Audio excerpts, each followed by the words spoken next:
దీంతో central jail సిబ్బంది constables families ఆందోళన దిగాయి. సూపరింటెండెంట్ అవమానించారంటూ ఆగ్రహం వ్యక్తం చేస్తున్నాయి కానిస్టేబుల్స్ కుటుంబాలు. విధులకు హాజరు కాకుండా నిరసనకు దిగారు కానిస్టేబుల్స్. ఖైదీల ముందు బట్టలు విప్పించి అవమానపరిచారంటూ ఆరోపిస్తున్నారు. భార్య బిడ్డలు కుటుంబాలతో కలిసి సెంట్రల్ జైలు గేట్ ఎదుట నిరసన చేస్తున్న దృశ్యాలు మనం చూస్తున్నాం. విశాఖ సెంట్రల్ జైల్లో జరుగుతున్న ఈ అమానవీయ ఘటనల గురించి కానిస్టేబుల్స్ కుటుంబాలు ఆందోళన దిగాయి. దానికి సంబంధించిన దృశ్యాలు చూస్తున్నాం. విశాఖ సెంట్రల్ జైలు దగ్గర కానిస్టేబుల్స్ ఆందోళనకు దిగిన దృశ్యాలు. తమను జైలు సూపరింటెండెంట్ అవమానించారంటూ భార్య పిల్లలతో కలిసి ధర్నా చేపట్టారు.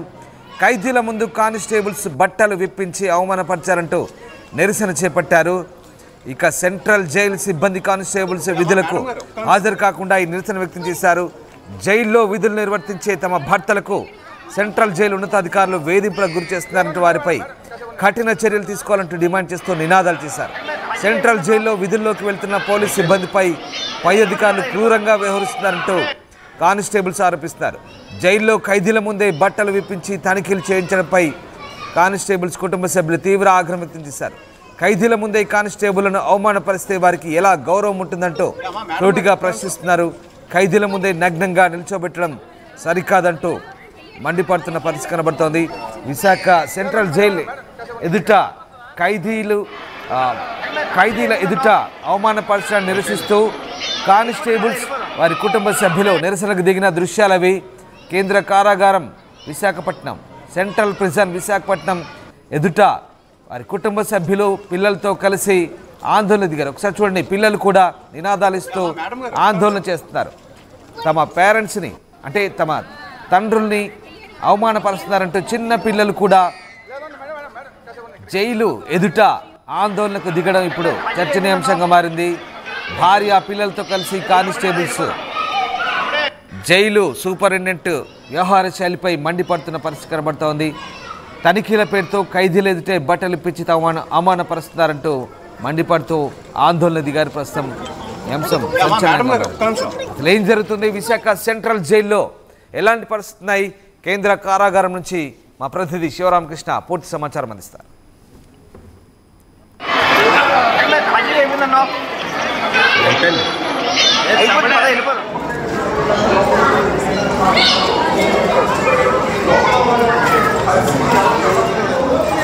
ఏంటి ఏంటి మీ ప్రధానంగా ఎందుకు ఆందోళన చేస్తున్నారు? మా హస్బెండ్ది 8 hours డ్యూటీ అని చెప్పారండి. మార్నింగ్ 7:45కి వచ్చారు. యాక్చువల్గా 5కి రావాలి, 7 వరకు రాలేదేంటా అని మేము వచ్చామన్నమాట. వస్తే ఇంకా ఒకరు కూడా మాట్లాడడం లేదు. ఎందుకు రాలేదని అడుగుతుంటే మీరు పొండి గెట్ అవుట్ అని చెప్తున్నారు. మాకు కావాలి మా హస్బెండ్స్. ఇంకా ఇంకా ఇంటికి రాలేదమ్మా? లోపలనే ఉన్నారు. బయటకు కూడా రాలేదు, మాతో మాట్లాడలేదు కూడా. మా పాప ఏమో డాడీ కావాలి అంటుంది. ఇంకా రాలేదు. 7కి ఇప్పుడు యాక్చువల్గా మొన్న అయితే 7 అయ్యింది, ఈరోజు మరి 10 అయ్యింది. మేము భోజనాలు లేవు, మంచులో ఉన్నాము, ఎవరు పట్టించుకోవడం లేదు మమ్మల్ని. ప్రధానంగా ఈరోజు ఎలా అవుతుందా? ప్రతిరోజు ఎలాగే జరుగుతుందా? అవుతుంటుందండి. మొన్న అయితే 7 అయ్యింది, ఒక్కొక్కసారి 6 అవుద్ది, 8 అవుద్ది. మరి ఈరోజు మరి 10 అయ్యింది, మీరే చూస్తున్నారు కదా, 10 అయ్యింది. టైమింగ్స్ ఫాలో అవ్వట్లేదు. లేదు, 5కి వచ్చేవాళ్ళు, మరి ఇప్పుడు ఫ్రీక్వెంట్గా అయితే 10 అవుతుంది, 10, 6 ఇలా అవుతుంది. చెప్పండి, ఏం చెప్తారు? ఏంటి మీ ప్రాబ్లం? లేదు, నిన్నను ఈ రోజు అండి లేట్ అయ్యింది. ఎందుకు అసలు ఏమంటున్నారు? అసలు జనరల్ డ్యూటీలు వేయడం వల్ల ఇబ్బంది అయిపోతుందండి. మార్నింగ్ 7:45కి ఇన్ అయిపోతున్నారు, మళ్ళీ వచ్చినప్పుడు 6, 7 అయిపోతుంది. మరి ఈలో పిల్లల్ని చూసుకోవాలంటే ఎలాగండి? మరి ఫ్యామిలీతో స్పెండ్ చేయాలనికే కదా. ప్రధానంగా ఆరోపణ ఏంటంటే ఈ చెకింగ్ బాగా తీవ్రంగా ఉంది అండి. ఈరోజు ఖైదీల ముందు బట్టలు ఇప్పేసి చెక్ చేశారంటండి. అలా ఖైదీల ముందు చెక్ చేయడం ఏంటండి? ఇక్కడ ఆల్రెడీ గేట్లో చెకింగ్ అవుతుందండి ఎప్పటికప్పుడు. ఆల్రెడీ ఇన్ అయిన తర్వాత ఆల్రెడీ చెక్ చేస్తారు. చెక్ చేసిన లోపలంట ఖైదీల ముందు చెక్ చేశారంట బట్టలు ఇప్పేసి. మరి ఖైదీల ముందు ఇప్పడం ఏంటండి? ఆయన ఖైదీలకి ఇక్కడ ఎంప్లాయీకి అసలు తేడా లేదు కదా. అలా వాళ్ళ ముందు ఇప్పడం ఏంటండి? రేపు పొద్దున వాళ్ళకి రెస్పెక్ట్ చేస్తారేంటి? చెయ్యరు కదా. ఏంటి ప్రధానంగా మీకు ఏం కావాలి, మీరు ఏం డిమాండ్ చేస్తున్నారు? షిఫ్ట్ డ్యూటీ కావాలండి, జనరల్ డ్యూటీలు ఇబ్బంది అయిపోతుందండి. అదే షిఫ్ట్ డ్యూటీ కావాలి, మాకు న్యాయం కావాలి. ఇప్పుడు ఆల్రెడీ లోన్ ఉన్న వాళ్ళు ఇప్పటి వరకు రాలేదండి, 10 అయిపోతుంది. మరి ఎవరికి చెప్పారు, మీరు ఎవరికైనా కంప్లైంట్ చేస్తారా ఈ విషయంపై? ఇక్కడ వచ్చామండి, వస్తే మా హస్బెండ్ సేరనంటే ఇక్కడ గెట్అవుట్ అంటున్నారండి. అంటే ఒక ఎంప్లాయీస్ తాలూకా ఫ్యామిలీ ఇక్కడ మాతో మాట్లాడనివ్వట్లేదు కూడానండి. ఏం లేదు సార్, అదే మాకు జనరల్ డ్యూటీలు వేసారు, ఇబ్బంది అవుతుంది. షిఫ్ట్లో అయితే 6 అవర్స్ బాగా చేసేవారు చక్కగాను. ఈ జనరల్ డ్యూటీలు వేయడం, చెకింగ్ కానీ ఖైదీలు చెకింగ్ కానీ అది కొంచెం లేట్ అవుతుంది. సేమ్ డిపార్ట్మెంట్ అయ్యి ఉండి ఇది చెకింగ్లు కానీ ఇలా లేట్ అవ్వడం కానీ, మీకు వెళ్తే రెస్పాన్స్ లేకుండా చెకింగ్ చేయడం అది చేసేవారు. ఖైదీల ముందే మా వార్డెన్ కూడా చేశారంట. అది ఎంతవరకు న్యాయం? అది చాలా తప్పు కదా. రేపు పొద్దున్న వాళ్ళ దగ్గరే డ్యూటీలు పడతాయి, వాళ్ళు ఏం రెస్పెక్ట్ ఇస్తారు వీళ్ళకి? అంతే కదా, వాళ్ళకి వీళ్ళకి ఇంకా తేడా ఏముంది? ఖైదీలకిన్ను వీళ్ళకిన్ను అది షిఫ్ట్ డ్యూటీలు వేయాలి సార్. ఇంకోటి వీళ్ళకి లంచ్ బాక్స్ అలౌ చేయట్లేదు, ఫుడ్ లోన్ బాగుండదు, కొంచెం హెల్త్ ఇష్యూస్ వస్తున్నాయి, కొంచెం చూడాలి. అది కొంచెం లంచ్ బాక్స్ అలౌ చేయాలి, షిఫ్ట్ డ్యూటీస్ వేయాలి, కొంచెం వీళ్ళకి కొంచెం వాల్యూస్ ఇవ్వాలి. ఇది వరకు లేని రూల్స్ ఇప్పుడు ఎందుకు వస్తున్నాయి? అంటే కొంచెం చేంజ్ అయ్యారు సార్. ఇదివరకు ఉండేవారు సూపరింటెండెంట్ సారు, అప్పుడు కొంచెం డ్యూటీస్ బాగానే ఉండేవి.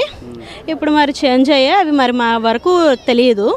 ఇవైతే తెలిసిన ఇలా ఖైదీల ముందు చేస్తున్నారని చెప్పి, ఖైదీల ముందు చెకప్ చేయకూడదు కదా. ఏమైనా వాళ్ళకి ఏమైనా ఇన్ఫర్మేషన్ ఉంటే ఇండివిజువల్గా పిలిచి వాళ్ళు ఏదో చేయాలి, కానీ ఖైదీల ముందు చేస్తే ఇంకేం న్యాయం ఉంటుంది? వాళ్ళకి ఇంకేం భయం ఉంటుంది? వాళ్ళకి వెల్ఫేర్ ఉన్నంత కూడా వీళ్ళకి వెల్ఫేర్ లేదు, సంరక్షణ లేదు. అయ్యుండి కూడా మీరంతా ఇక్కడే క్వార్టర్స్ లో ఉంటున్నారు కదా, ఇవి ఎవరు కలిసారు? మీరు ఏమైనా కలడం జరిగిందా? ఏం లేదు సార్, ఇంకేం ఎవరిని కలలేదు. ఎవరిని కలలేదు సార్. ఇక్కడే మా బాధ ఇక్కడే వ్యక్తం చేసుకుందామని వచ్చాం. ఎవరు రెస్పాండ్ అవ్వట్లేదు. అది ఇది ప్రధానంగా ఈ ఖైదీ ఈ కేంద్ర కారాగారమైన ఈ విశాఖ సెంట్రల్ జైలు ఈ ఎంప్లాయీస్ కానీ ఈ గార్డ్స్ కానీ వీళ్ళ ఫ్యామిలీస్ అయితే మొరపెట్టుకున్నాయి. సెంట్రల్ జైలు వద్దకు వచ్చి మెయిన్ గేట్ వరకు వచ్చి అసలు షిఫ్ట్ డ్యూటీలు కానీ అసలు ఏదీ లేకుండా ఇష్టానుసారంగా ఈ టైమింగ్స్ అయితే పాటిస్తున్నారు. అలాగే ఖైదీల ముందు ఖైదీలను చెక్ చేసినట్టు వీళ్ళని ప్రతిరోజు చెక్ చేస్తున్నారు. అలాగే లోపల ఫుడ్ అయితే బాగోట్లేదు. ఆ ఫుడ్ మేము ఇంట్లోంచి పట్టుకెళ్తుంటేనేమో దాన్ని ఆపివేస్తున్నారు.